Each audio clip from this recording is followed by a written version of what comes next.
Ito ang DWJE 88.1 FM Radyo Pangasinan. Paborito. Kahit saan sulok ng Pangasinan, Paborito. ikaw ang pinag-uusapan. Paborito. Ang radyo na paborito ng bayan. Paborito. DWJE 88.1 FM ang pinapakinggan. Paborito ng kabataan at matatanda.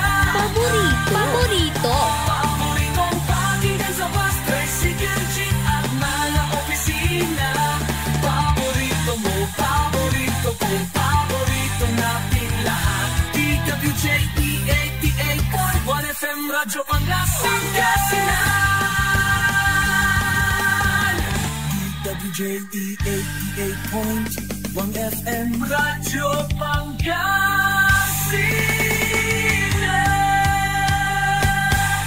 Paborito. Ang susunod na programa ay rated GP. GP? Ano yun? Garantisadong pampaborito.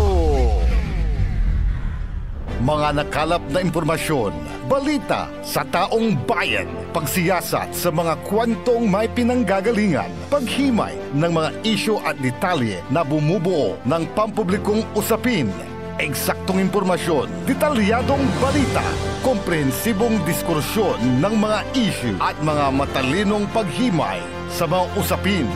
Ito ang Aligwas Pangasinan Ilocano. Balita, talakayan at serbisyo publiko sa radyo. Aligwas Pangasinan Ilocano. Samahan ang maestro ng balita at impormasyon na si Jonathan Ortega. Aligwas Pangasinan Ilocano. Lunes hanggang Biyernes, alas 5 hanggang alas 6:30 ng gabi. Dito lamang sa DWJE 88.1 FM Radyo Pangasinan. Aligwas Pangasinan Ilocano.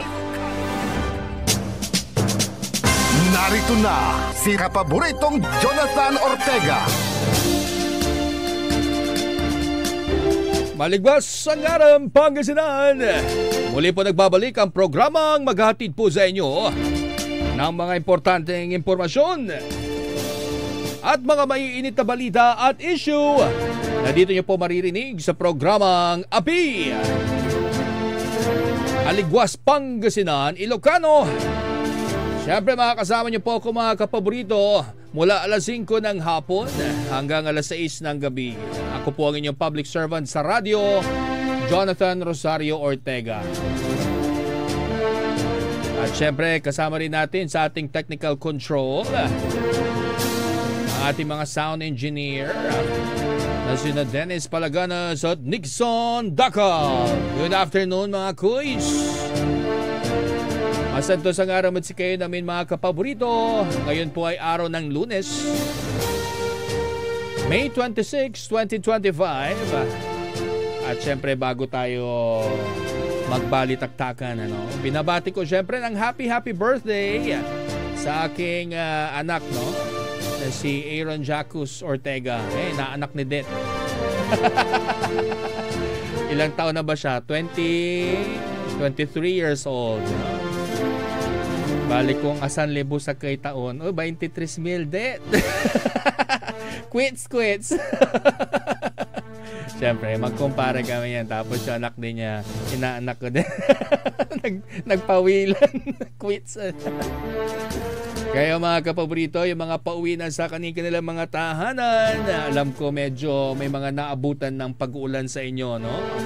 Biglang bumuhos ang ulan, napakabilis ng transition, Parang kanina lang, mga alas 3:30, napakainit po at tirik na tirik ang araw sa ilang bahagi ng Pangasinan.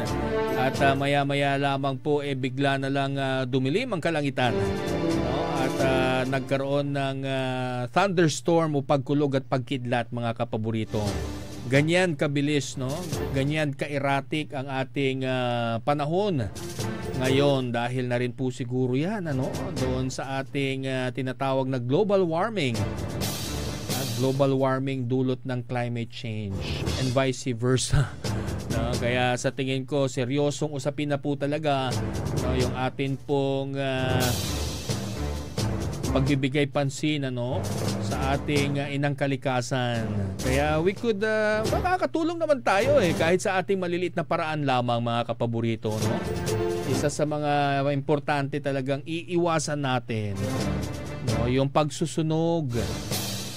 Yung pagsusunog ng basura, pagsusunog ng mga tuyong dahon, mga napuputol na sanga. Alam niyo po, pinagbabawal po 'yan sa ilalim po ng batas, no, lalo sa Clean Air Act na binalangkas po ni Senator Loren Legarda. Pinagbabawal po 'yang pagsusunog, lalo na po yung mga plastic, no, dahil yan po ang number 1 contributor, no, sa global warming.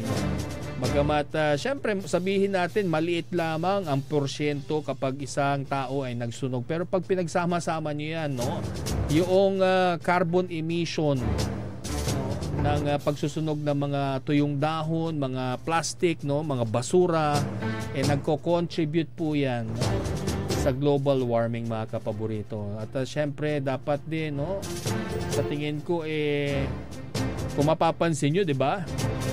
Noong almost 3 years na COVID-19 pandemic, nagkaroon ng paghilom, no, yung tinatawag nilang butas sa ozone layer. Most probably, ayon sa research, nakatulong po dyan yung malaking reduction, no, sa carbon emission sa ating mundo. Bunsod na rin po nga ng malawakan, no, yung pandemya at yung pagbabawal sa paglabas-labas ng mga tao. At syempre, nabawasan din po yung carbon emission mula sa mga sasakyan. No? Almost malaking porsyento, kaya makikita nyo noon doon sa Manila, no, sa Metro Manila. Usually, gaya ngayon, ang normal dyan smog.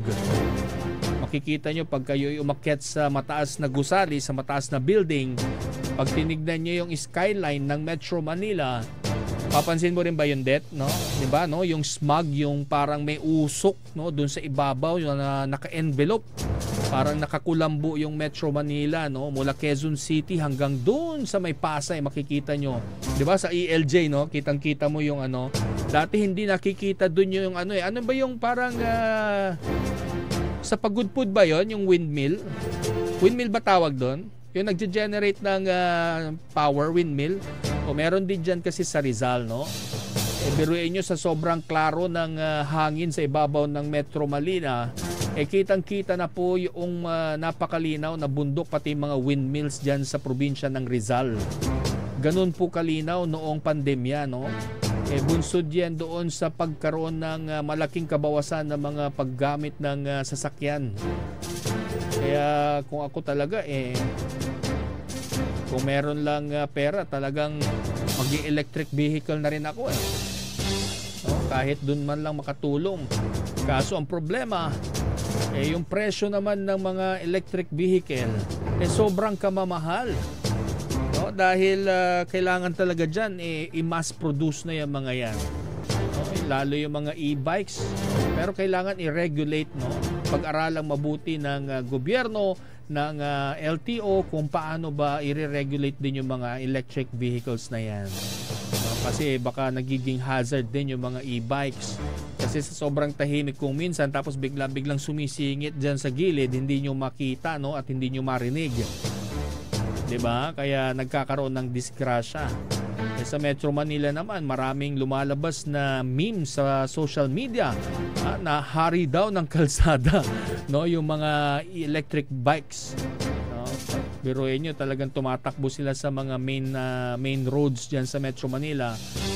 Hindi naman ganun kabilisan yan, no? At kailangan may lisensya na rin siguro. Ang alam ko kasi, basta meron yang meron yang prescribed motor, no, na kailangan pinapalisensyahan na para dumaan din sila sa tamang road use, no? At mga seminars diyan, pagsunod sa mga traffic signs and symbols, di ba? Para alam po nila kung ano ang mga ibig sabihin noon. Basta gumamit ka ng kalsada, dapat dumaan ka sa seminar ng LTO, di ba? Just my 2 cents, mga kapaborito, ha. Kayo, ano bang nasa isip ninyo? Di ba mas maganda kung dumaan din sa tamang seminar yung ating mga e-bike operators, mga nagmamaneho ng e-bike. Kasi dito sa may Along Malombo, yung mga dating sidecar na dipadjak, ngayon puro e-bikes na ang pumalit. Yun nga lang dahil kapag maulan din dito sa Dagupan City at may mga bahagi na lumulubog sa baha, hindi kakayanin ng e-bike. Kasi dati yung mga padjak, ang tataas ng mga yun, yung parang padjak dyan sa Mangaldan, ganyan din sa may Mayombo, Karanglaan. Kaso na phase out na Kasi biruin nyo, kapag yung mga e-bikes, hindi sila napapagod masyado sa kakabisikleta. At yun, i-charge mo lang. Yung iba nga, meron na po silang solar cell sa ibabaw ng bubong. Kaya mas nakakamenos po sila sa kanilang konsumo sa charging ng mga baterya ng e-bike. Sana magkaroon ng panahon na maski itong ating mga public utility vehicles, 'di ba?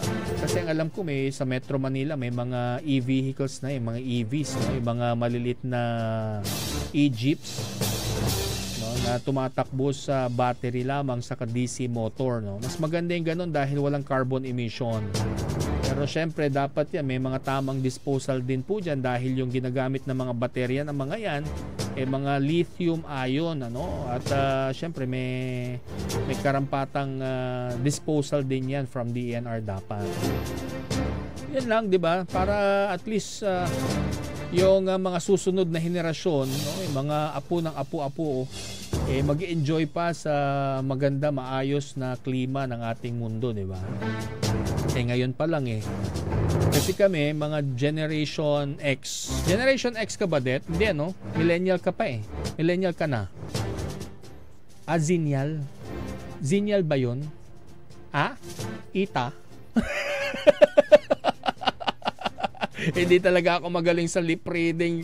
Ang basa ko, Ita. Sabi mo, ano ba yun? Generation ZXKX. Parehas tayo. Kasi ilang taon ba tanda ako sa'yo? 4? 5? 4 years lang. Sila Crisanto, sila dyan ang millennial. 84, gano'n? 81? Okay. Ayun. So, kasi kami, naranasan namin yung makapaglaro kahit tanghaling tapat. na hindi ka napapaso sa init. At naglalaro pa kami sa bukid kahit alas 2, alas 3 ng hapon. Kaya pag uwi mo puro kakati-kati. Kasi dyan sa Greenfields, mga kapaborito noon, kaya Greenfields yan, puro bukid yan noon. Dyan kami naglalaro. At kapag nagtataba sila ng palay, nagiging yung tawag doon, parang bundok yung hay. Doon kami naglalaro. Yan, yung kababata ko si Paul. Isa rin kumpare ko yan. Nakikinig si Paul. Dyan sa may Mayombo, sa kanyang shop. Nakalimutan ko na yung pangalan ng shop ni Paul. Mahina na ang memory. Bumabata ng bumabata. Uy, samantala pala mga kapaborito, merong kaganapan dyan sa may bayan ng Sual. Kasi kanina parang an hour ago nabalitaan natin may mga presence ng Department of Interior and Local Government Regional Office at ng Provincial Office at may mga kasamang PNP. Allegedly siguro wala pa tayong idea dahil meron naman mga past incidents po dyan na pinapababa si Mayor Dong Kalugay. After the elections nung May 12, syempre mayor-elect si Mayor Dong Kalugay akala natin parang mapapawalang sala na siya sa mga yan kaya hindi pa natin alam kung ano yung ginagawa ng DILG doon or kung ano yung i-impose nila. Kasi if I remember it correctly, bago mag-election nung May 12 pinasumpa yung incumbent vice mayor that time na si Vice Mayor Arsinue na siyang OIC Mayor ng Bayan ng Sual. Gusto sana natin makakuha tayo ng complete report, no, tungkol po sa mga pinakahuling kaganapan dyan sa Sual, no. Pero baka wala pang nakukuhang report sila ka Errol. Nakita ko kasi sila sa video, sila kapaborito Errol at kapaborito Dennis. Gusto ko sana makapag hatid tayo ng updated na news, ano, tungkol po dyan sa mga kaganapan sa may Sual, Pangasinan. Kasi may mga nagkukumpulan din mga residente. Hindi pa natin masiguro kung yun pong mga nagkukumpulang tao doon ay mga supporters, no, ni Mayor-elect Dong Kalugay ng Sual, Pangasinan. At hindi rin natin alam kung baka magkaroon ng kaguluhan po dyan dahil total alas 5:20 naman na, no? Tapos na ang office hours. Hindi ko rin sure kung pwedeng wala tayong idea, no, kung ano yung i-implement nila doon. So hindi pa klaro dahil hindi pa yata nakakapagbigay ng statement ng DILG regarding that. Pero we're hoping, no, makapagbigay po tayo ng clarity tungkol po dito sa mga kaganapan dyan sa bayan ng Sual. No, at kung ano man yung purpose kung bakit mayroong mga DILG representatives mula sa regional office at sa provincial office ng Pangasinan at mga agents, no, mula sa Philippine National Police.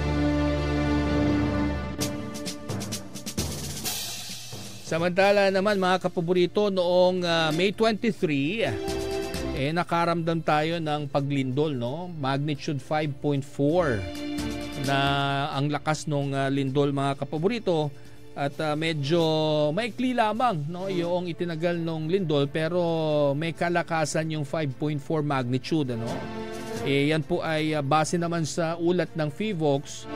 Yung pong naganap na lindol noong 8:41 ng umaga ay ang epicenter po niyan ay sa may Luna, La Union. So malapit lang po yan dito sa Pangasinan, ano? At naramdaman naman ang intensity 4 sa may Candon City at Vigan City sa may Ilocos Sur.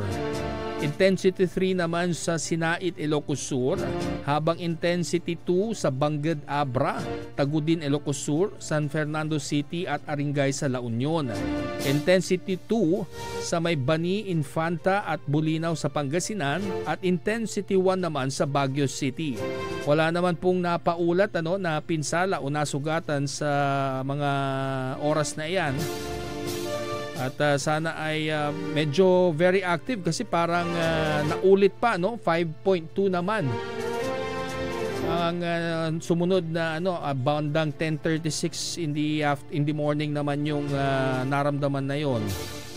No, kaya tayo mga kapaborito ay mag-ingat-ingat po tayo, no, dahil hindi naman natin ma-forecast kung kailan po tatama ang lindol sa atin. Pero dahil aktibo nga po, no, meron tayong mga active volcanoes ngayon. Yung Bulkang Taal, Bulkang Mayon, Bulkang Canlaon, Bulkang apat yun eh. No, kaya meaning to say, hindi uneasy, no, ang mundo sa ilalim. No? Siguro may mga movements ng plates, kaya tayo nakakaranas ng paglindol mga kapaborito.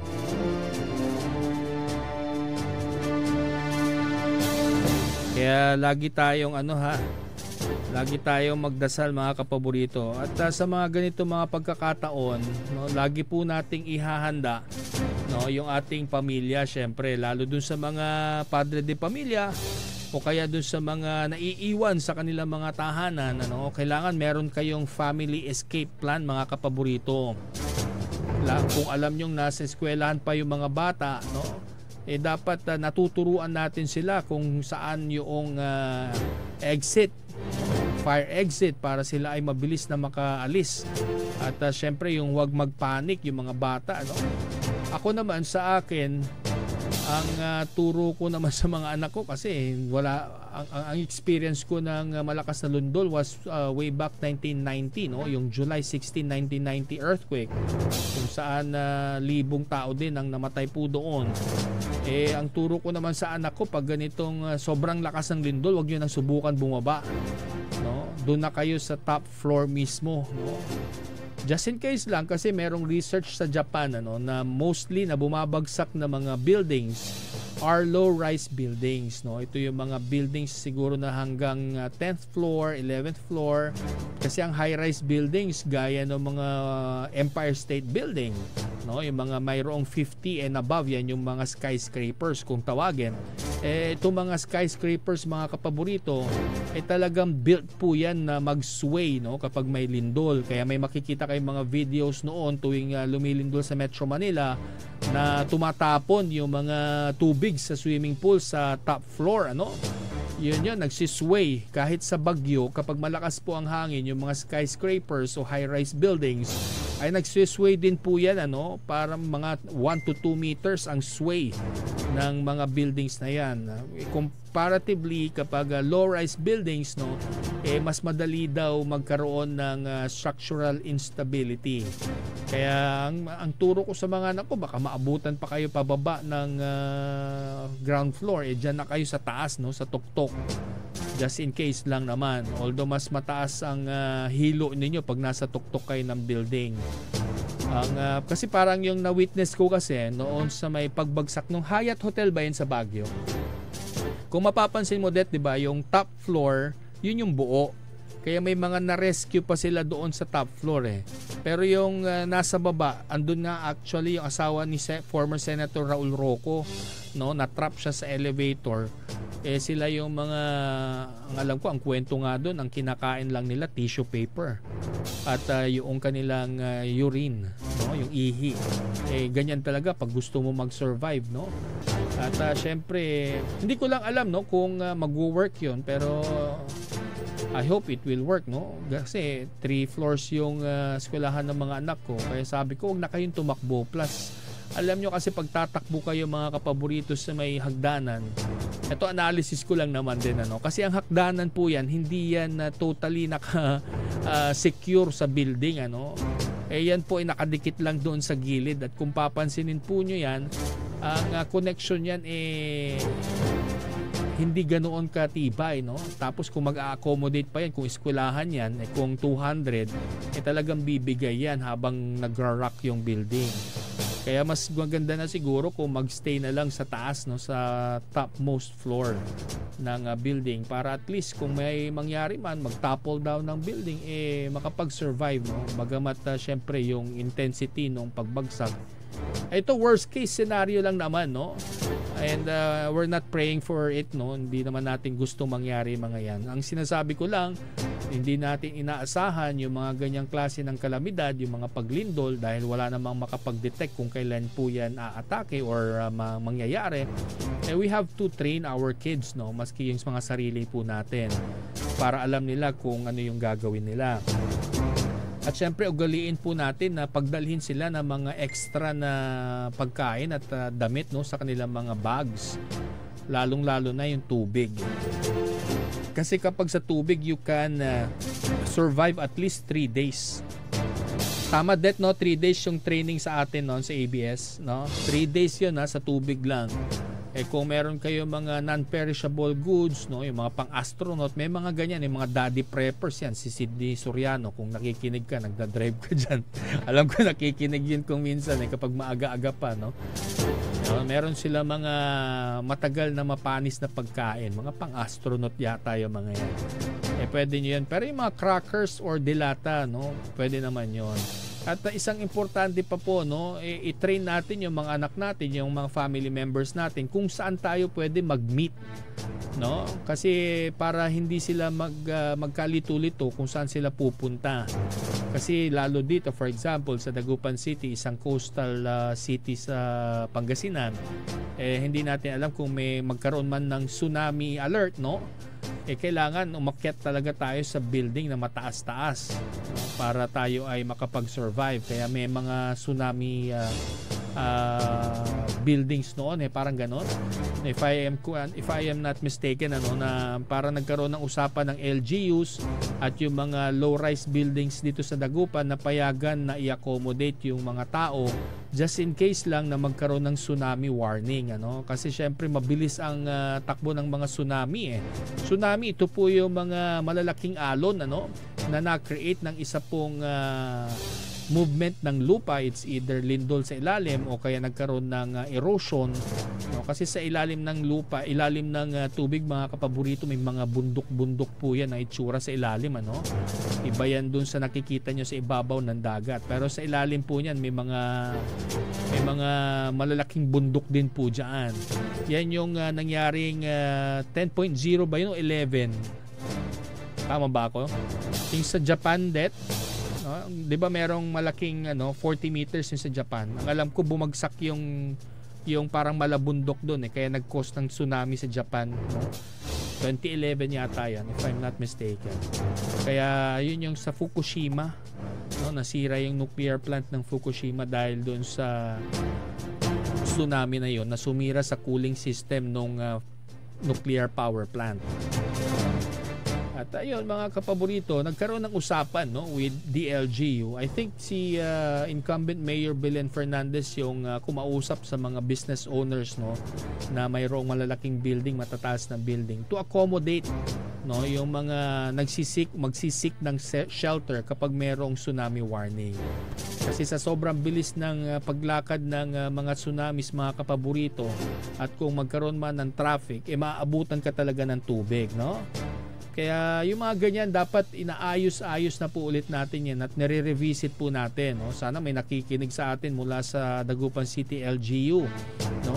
Let us try to revisit ulit yung flood mitigation plan, no, yung mga disaster preparedness po natin para yung mga Dagupenyo prepared tayo, at least meron tayong idea kung saan tayo pupunta. Kasi syempre may mga evacuation centers po dito sa Dagupan City for floodings, no? Mga nababahang pamilya, pwede sila pumunta doon. Pero in cases of tsunami alert warnings, saan ba tayo pupunta, no? Siyempre, kailangan higher ground ang pupuntahan natin yan. Dito naman sa Dagupan City, wala namang high ground dito. Ang pinakamalapit na high ground po dito parang San Fabian pa ata at Manawag, no? Siyempre, ang last resort natin dyan is yung mga matataas na or mga low-rise buildings po dito sa atin sa Dagupan. So, yung mga kapaborito, no, kailangan na yung disaster preparedness din ng isang pamilya, naka-in place din yan, no? At alam natin kung saan natin hahanapin yung mga anak natin just in case lang. Kasi noong experience ko nung 1990 killer quake sa Luzon, first year high school ako noon yung mga kuya ko naman college students sila sa engineering dyan sa University of Luzon. Ang kwarto pa nung mga yun nasa 6th floor yata, no? So napakalakas ng intensity pag nasa taas ka ng building dahil mas malaki yung sway. Hindi alam ng mother ko, no, kung saan sila hahagilapin dahil syempre lumalabas yung putik noon dyan sa may Perez, tapos nagkaroon ng malalaking bitak sa kalsada dyan sa may E.B. Fernandez, no? So nagkaayos-ayos naman dahil malit lang naman ang Dagupan kasi ang bumagsak na tulay dito sa may Perez side, ano. Hindi ko alam kung yun yung Magsaysay o Quintos Bridge. Magsaysay yata. Magsaysay Bridge yung bumagsak, no. Kaya umikot pa sila sa may E.B. Fernandez para lang makatawid at makabalik sa bahay. Ako naman sa may Tapwak lang naman ako, kaya naglakad lang ako. Pero paano doon sa mga pamilya na malayo doon sa mga eskwelahan o kaya pinagtatrabahuan ng kanilang mga family members?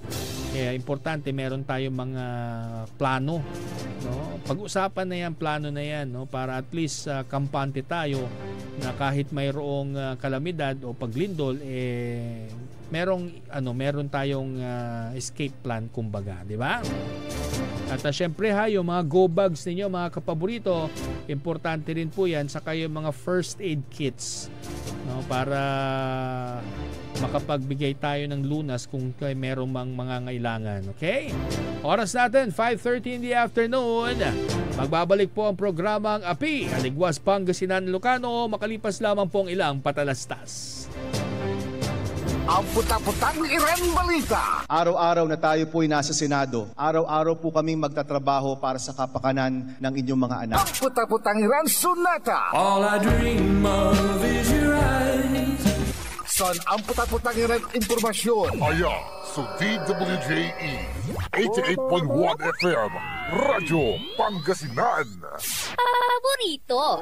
At WellCare Diagnostic Center, your health is our priority. From routine checkups to advanced diagnostics, we provide accurate, timely results, ensuring you're always on top of your well-being. Whether you need a blood test, x-ray, or ultrasound, our state-of-the-art equipment and professional team are here for you. With a convenient location and fast results, we make healthcare easier. Message us through our WellCare Diagnostic Center Facebook page or visit us at the Mapandan Town Center for an appointment. WellCare Diagnostic Center, your health, our care. Visit WellCare Diagnostic Center, located at Mapandan Town Center, Mapandan, Pangasinan. For reliable and top-notch healthcare services, you deserve the best care. WellCare Diagnostic Center. Mare! Kabigla ka naman, Mare, ha? Grabe, gimanggana ka ah. Mari, di mo sinabi na uwi ka pala ng San Carlos. Ay, oo. Namiss ko na kasi dito ang pamilya ko. Ito na palang San Carlos ngayon. Grabe, Mare. Ang laki na ng pinagbago. Siyempre naman, Mari, alam mo ba na dito sa syudad natin, malaki na talagang pagbabago.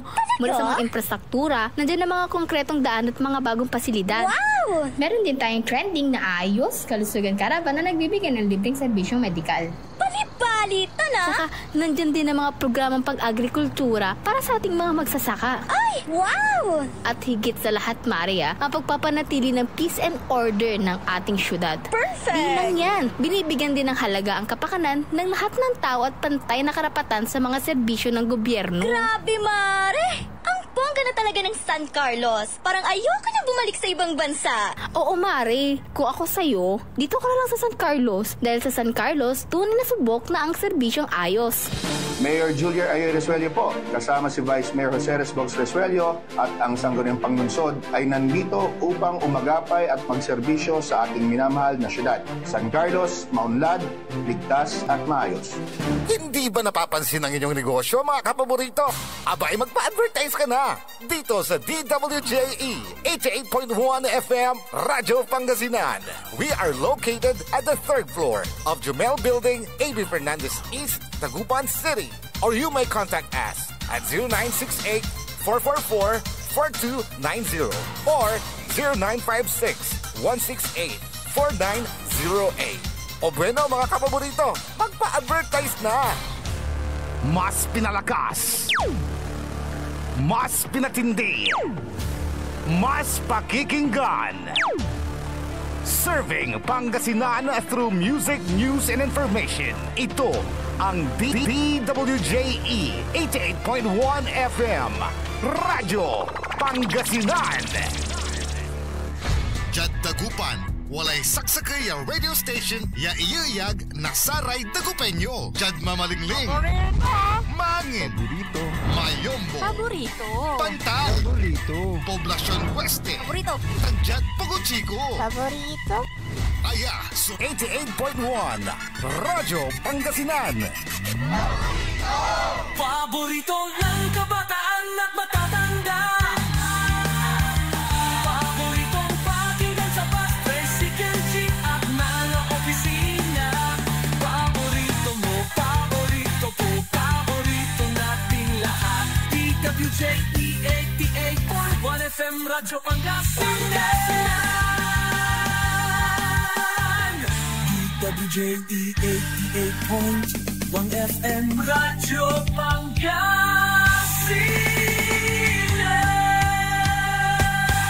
Paborito. Narito na si kapaboritong Jonathan Ortega. Maligwas ang araw Pangasinan. Muli po nagbabalik ang programang API, Aligwas Pangasinan Ilocano. At syempre ako pa rin po ito, ang inyo pong public servant sa radyo, Jonathan Rosario Ortega.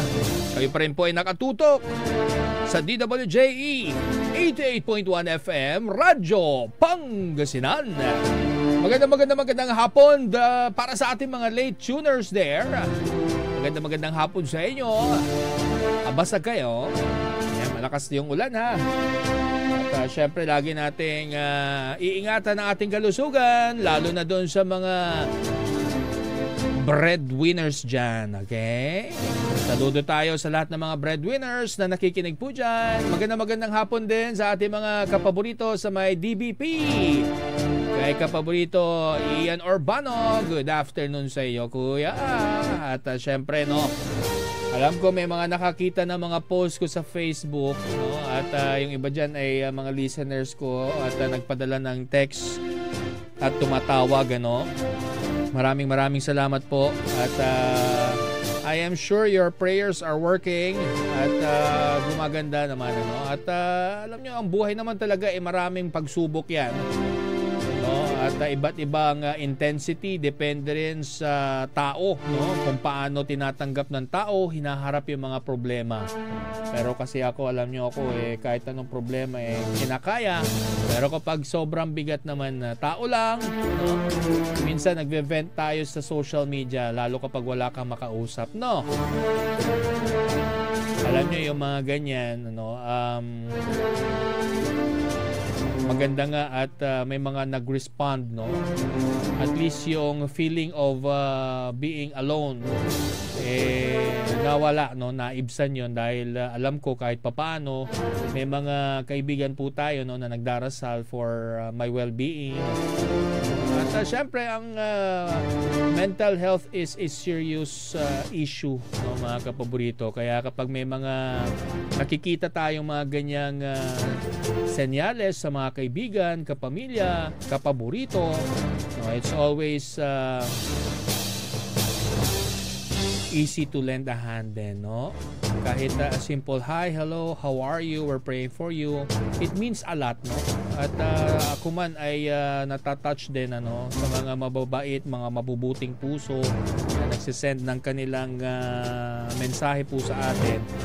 At syempre, sa akin lang naman, it is not a sign of weakness, no? It is a sign of somebody needing help. Kaya kayo rin mga kapaborito, yung mga nakikinig po dyan, huwag kayong mahiya, huwag kayong matakot, no? If it's the only means to send a signal that you need help, that you need people to talk to, di ba? Just post it, no? It's your space. Sasabihin ng iba kasi dyan, baka masyadong perfect yung mga nandyan, no? Di ba? Yung mga nakikinig dyan na, bakit natin dinadala sa Facebook? No, it's your space, di sa inyo yan. Diba? Pero pag sa usaping mental health, mga kapaborito, we have to be serious about it, no? Hindi yan palakasan, ano? Kung makalampas ka man sa pagsubok, then alam niyo yun, well and good, no? Let's thank God. At syempre, makakabawi kayo by paying it forward. Kung meron din kayong mga nakita na tao, no? It's either sa social media post nila or mismong nakakasalamuhan nyo sa kalsada, nami-meet nyo, kailangan ng tulong, extend the hand, no? And be kind. Hindi natin alam kung ano yung mga pinagdadaanan ng tao. Yung isang GC ko, yung mga kaibigan ko, merong isa dong insensitive. Medyo nonsense yung pinagsasabi. Hindi ko nababanggitin yung pangalan. No? Ganun na yun since college. Hindi mo maasahan talaga yun. Pero lahat ginagawang biro, no? Kaya minsan we have to be very careful, no? Kung nagjo-joke tayo, bagamat siguro may mga tao na will take it lightly, kailangan maging sensitibo rin tayo dun sa pakiramdam ng mga tao, no? Hindi naman kung nakikinig yun, andyan siya sa mansion niya sa San Marino. Hoy!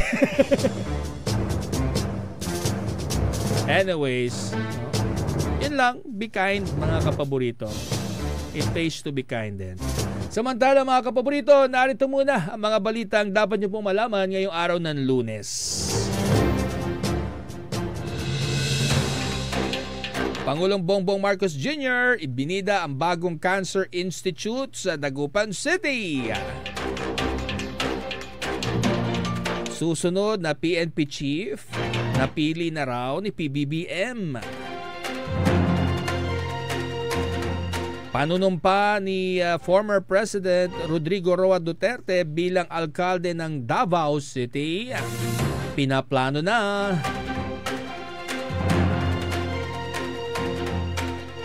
Bagong COVID-19 variant sumulpot sa France.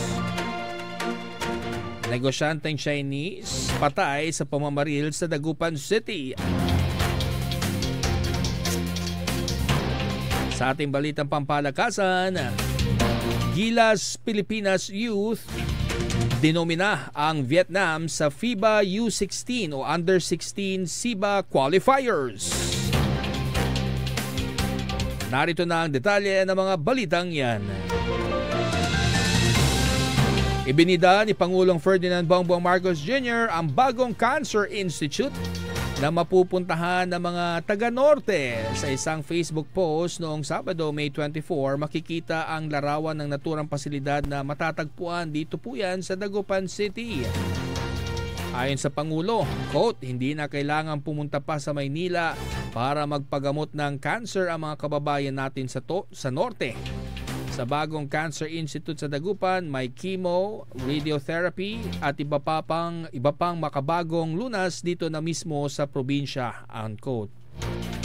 Dagdag pa ng Pangulo, sa bagong Pilipinas patuloy daw na inilalapit ang serbisyong medikal sa bawat Pilipino sa tulong po ng mga Bukas Center at Specialty Hospital sa buong bansa. Nagbibigay ang Cancer Institute ng mga kaukulang serbisyo para sa mga pasyenteng nangangailangan ng pediatric oncology at hematology, medical at radiation oncology, gynecology at surgical oncology, targeted therapy at blood transfusion. Ayan Kaya syempre tayo dito sa norte, lalo na sa Dagupan City at Pangasinan, malaki pong tulong, no? Ang Cancer Institute na yan. Kasi yung last na Cancer Institute na nabasa ko yung galing sa Pampanga, no? Diyan po nila ipinatayo. At alam nyo, ang isa sa mga legacies ng dating Pangulong Ferdinand Marcos, ang ama po ng ating Pangulo ngayon, yung pong paglalagay ng mga specialty institutes, no, mga specialty hospitals gaya ng Philippine Heart Center, Lung Center, National Kidney Institute, no, Philippine Children's Hospital. Yung lahat po yan ay nakabase sa Metro Manila, no. Kaya ngayon naman ang target ng ating Pangulo, si PBBM, ay idalhin, no, sa malalayong lugar yung mga specialty hospitals gaya po nitong Cancer Institute na dito po, no, pinasinayaan ng Pangulo mismo sa may Region 1 Medical Center sa Dagupan City. Alam nyo, ang cancer, isa yan sa mga leading causes of death ngayon, ano? At marami ang natutuwa, no?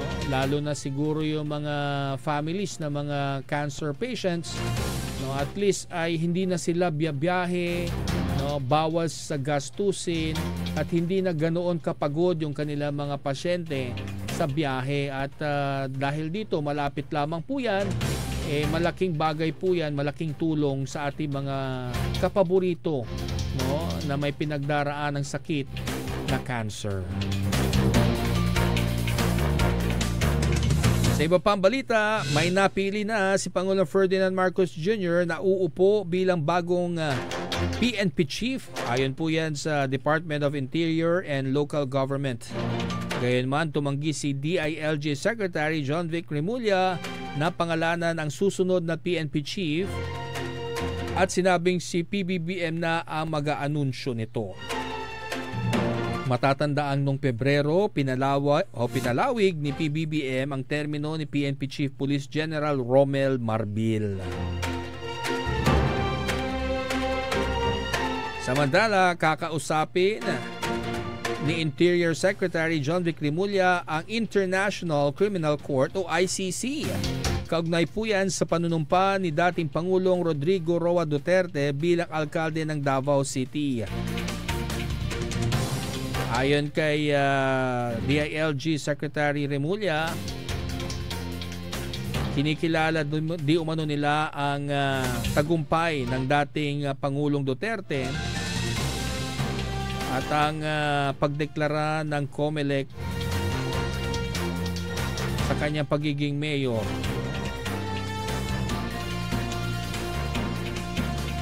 At kakausapin na raw nila ang ICC, no? Awan ko kung ano yung magiging usapan doon, kung pwede siya mag-take ng oath sa The Hague. Samantala, si Davao Vice Mayor Sebastian Duterte, anak na po ng dating Pangulo, ang magsisilbing acting mayor sa panahon ng pagkawala ng kanyang ama, ayon naman po yan kay SILG.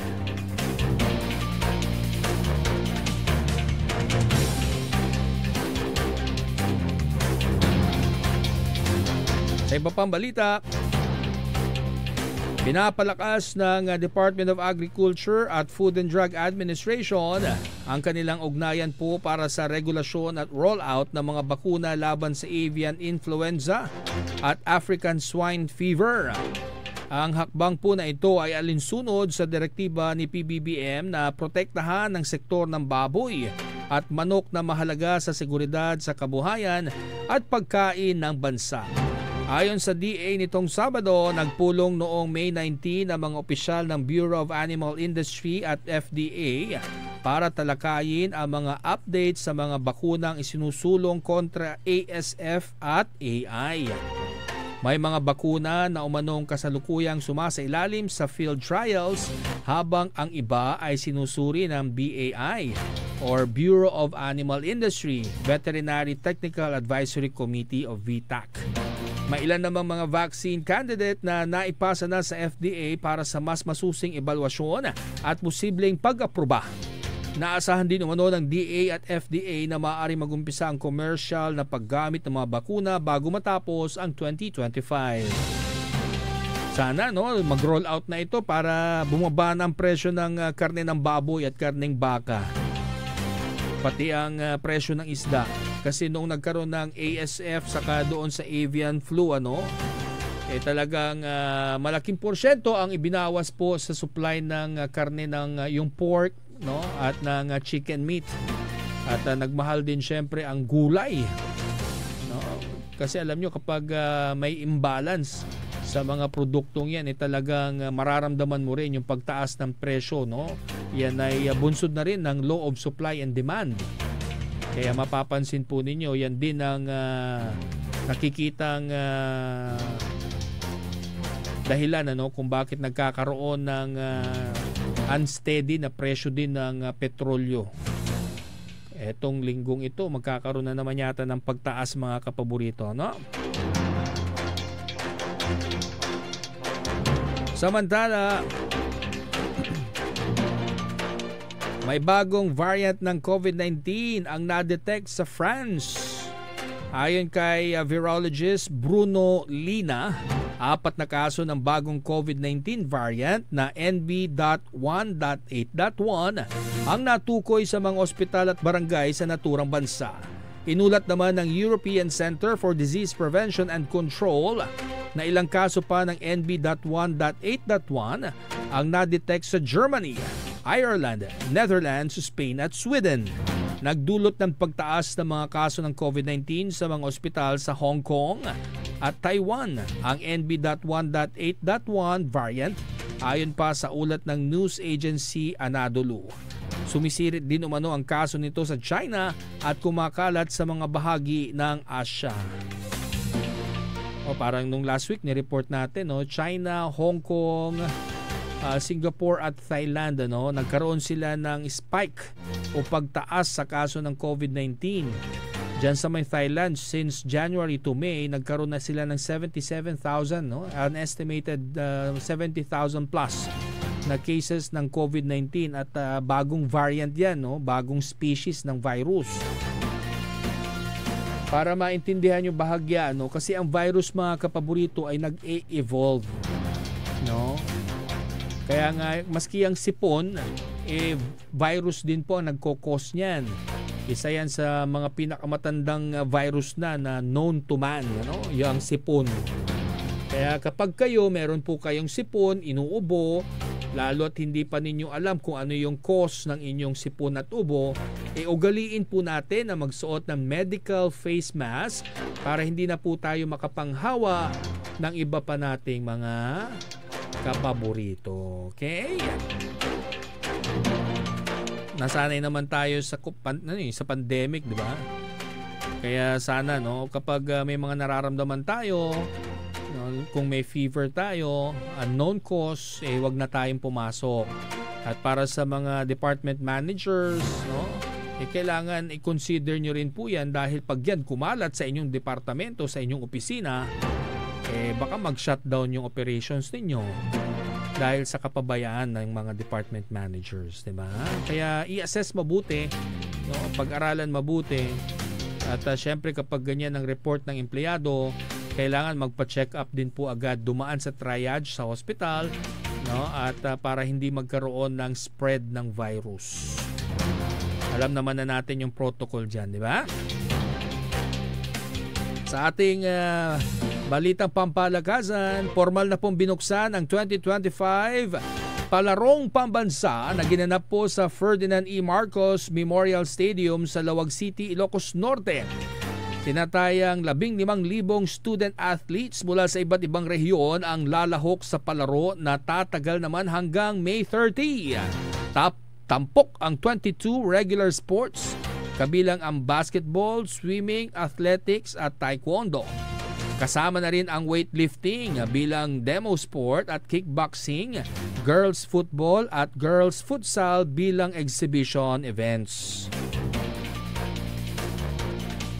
Una rito, nangunguna ang National Capital Region o NCR na nakamit ang ika-17 sunod na overall title noong 2024. Mababatid na sa kabila ng nararanasang lindol sa La Union noong May 24, walang naiulat na pinsala o nasaktan sa mga lugar ng palaro. Tampok naman sa pagbubukas ang makulay na seremonyang hango sa epikong Ilocano na Biyag ni Lamang.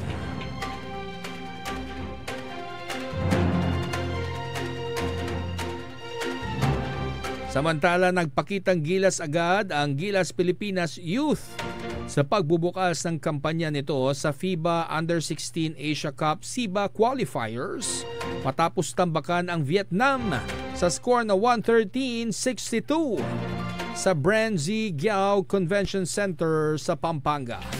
Ito ang unang opisyal na laro ni PBA legend L.A. Tenorio bilang head coach ng National Youth Team. Bagamat dikit ang laban sa unang quarter 29-20, tuluyan ng lumayo ang Gilas sa second quarter at nakapagtala ng 61-33 halftime lead at hindi na nagpahabol pa. Pinangunahan ni Travis Pascual ang opensa ng Gilas na may ambag na 16 points habang nagdo-double-double si Prince Carino sa kanyang 16 points at 12 rebounds. Nag-ambag din ng 14 points si Jolo Pascual at 10 points naman mula kay Justin Halare. May 1-0 record na ngayon ang Pilipinas at susunod na haharapin ang Thailand. Bukas po yan ng gabi sa pareho pa ring venue. Ito samantala, tagumpay na naman ng sambayan ng Pilipino. Matagumpay po na dinepensa ni Pedro Taduran ang kanyang IBF minimum weight title matapos manalo via split decision sa rematch nila ni Jinjiro Jigioka ng Japan itong Sabado, May 24 sa Intex Osaka. Nakuha ko ba yung apelyido? Jinjiro Jigioka. Nakamit ni Taduran ang panalo ng makuhang score ng dalawang hurado na 115, 113 at 118, 110. Habang ang isang hurado naman ay pumabor kay Shigioka. 11-2, 9 knockout. Siyam na knockouts ha. Ang score na binigay nung pumabor na judge ay 115 kay Shigioka at 113 naman kay Taduran. Ito ang pangalawang beses na tinalo ni Taduran si Shigioka. Matapos ang kanilang unang laban 10 buwan na ang nakalipas, kung saan siya rin ang nagwagi sa pamamagitan ng technical knockout sa ika-9 na round. Ang kasalukuyan namang record ni Taduran ay 18 wins, 4 losses, 1 draw at 13 knockouts. Sana magtuloy-tuloy itong si Taduran ha. Malakas din ang laban nito eh. At syempre yung ating pambansang kamao, after losing his bid sa senatorial race, si former Senator Manny Pacquiao, also known as People's Champ, Pacman, ay mukhang talagang dire-diretso na ang pagbabalik ulit. Walang retirement Meron ulit siyang boxing tournament. At nagte-training na nga po siya sa Wildcard Gym. At noong pagdating niya sa Amerika, kasama niyang kanyang pamilya at ang asawang si Jinky, nagkita po sila ni Coach Freddie Roach, ang kanyang magaling na coach, no? At syempre nakita natin medyo nagkaedad na rin, pero very sharp pa rin sa kanyang training.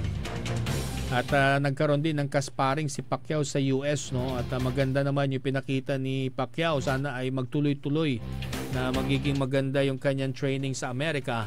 Kasi alam nyo, importante rin yung acclimatization. No? Kung dito siya sa Pilipinas magti-training at mainit dito, tapos bigla kayong lalaban sa Amerika na malamig, iba yung magiging kondisyon ng iyong katawan, di ba? Kaya syempre, let's wish him well. At kahit naman hindi pinalad si former Senator Manny Pacquiao, ang ating People's Champ, sa pagkasenador, I am sure, no, bubuhatin niya ulit ang ating watawat at iwawagayway ng buong tapang dyan po sa Amerika sa kanyang susunod na boxing bout. Ngayon pa lang, congratulations na kay People's Champ, no? Siyempre, idol natin yan. Ano nyo, pag naglalaro pag may tournament si People's Champ, si Pacman, talagang maski ang crime rate zero. No, pati yung mga masasamang loob nanonood. Lahat siguro sila naka pay-per-view, may pangbayad ng pay-per-view, ano. Yung iba naman mga nasa mall para widescreen, yung iba naman nasa theater. Kaya kumbaga tumitigil ang mundo kapag si Pacquiao, no, ang lumalaban at buong sambayan ng Pilipino ay nasa kanyang likod, no. Pero syempre wala naman na siyang dapat patunayan dahil si Pacquiao lamang po ang natatanging boksingero at isang Pilipino na may hawak na 8 world titles sa boxing. Siya lang yan. Bagamat bigo siya na matalo si Floyd Mayweather, no, yun naman hindi rin ako nabilib dun sa galaw ni Mayweather dahil puro iwas, puro takbo, ano. Siguro kung nagkabakbakan din sila maganda yung naging pabor, no, yung pag-i-score kay Manny Pacquiao dahil halos walang dumapo kay Mayweather, kakatakbo niya, no. So nagtakbuhan lang sila sa ring, habol ng habol si Pacquiao. At lately yata before siya meron sila exhibition game, no, nung vlogger ba yon yung kalaban niya, yung Korean vlogger yon. Laki, no? Kung ikaw masapak nung ganung kalaking mama talaga matutulog ka rin. Talaga malakas din sumapak tong si Manny Pacquiao, no? Ilang beses na rin nating na-meet si former Senator Manny Pacquiao at napakabait na tao, no? Kahit napakataas na ng kanyang na-reach at napakayaman na rin na atleta, talagang down to earth pa rin siya at hindi mo makitaan ng pagyayabang at yung kanyang puso sa pagtulong nandyan pa rin talaga. At syempre yung kanyang mga kapatid ay alam ko nanalo din yata, no? I'll check, I'm not sure. Pero pumasok din sa larangan ng politika yung kanyang mga kapatid, na lalo si yung dating boksingero din, ano. Ang alam ko naging kongresista pa nga. Pero syempre kung ang puso mo ay nasa pagsisilbi sa publiko, you just go for it, ano, para makatulong tayo dyan nila siguro. Pero ngayon dahil sa dami rin ng senador na naglaban-laban, talagang nahirapan din si former Senator Manny Pacquiao. Let us wish him well sa kanyang darating na boxing tournament. Oras natin alas 6 na po. Maya-maya lamang po ay magdarasal na rin po tayo ng Angelus. Magpasalamat po tayo sa ating pong may kapala, no? Dahil utang natin yung ating buhay sa kanya at sana ay malagpasan nating lahat, no, kung ano man yung mga pinagdaraanan natin sa ating mga buhay. Ako po ang inyong public servant sa radyo, Jonathan Rosario Ortega. Ito po ang programang Api, Aligwas, Pangasinan, Ilocano. Nagsasabing maraming salamat at magandang gabi, kapaborito.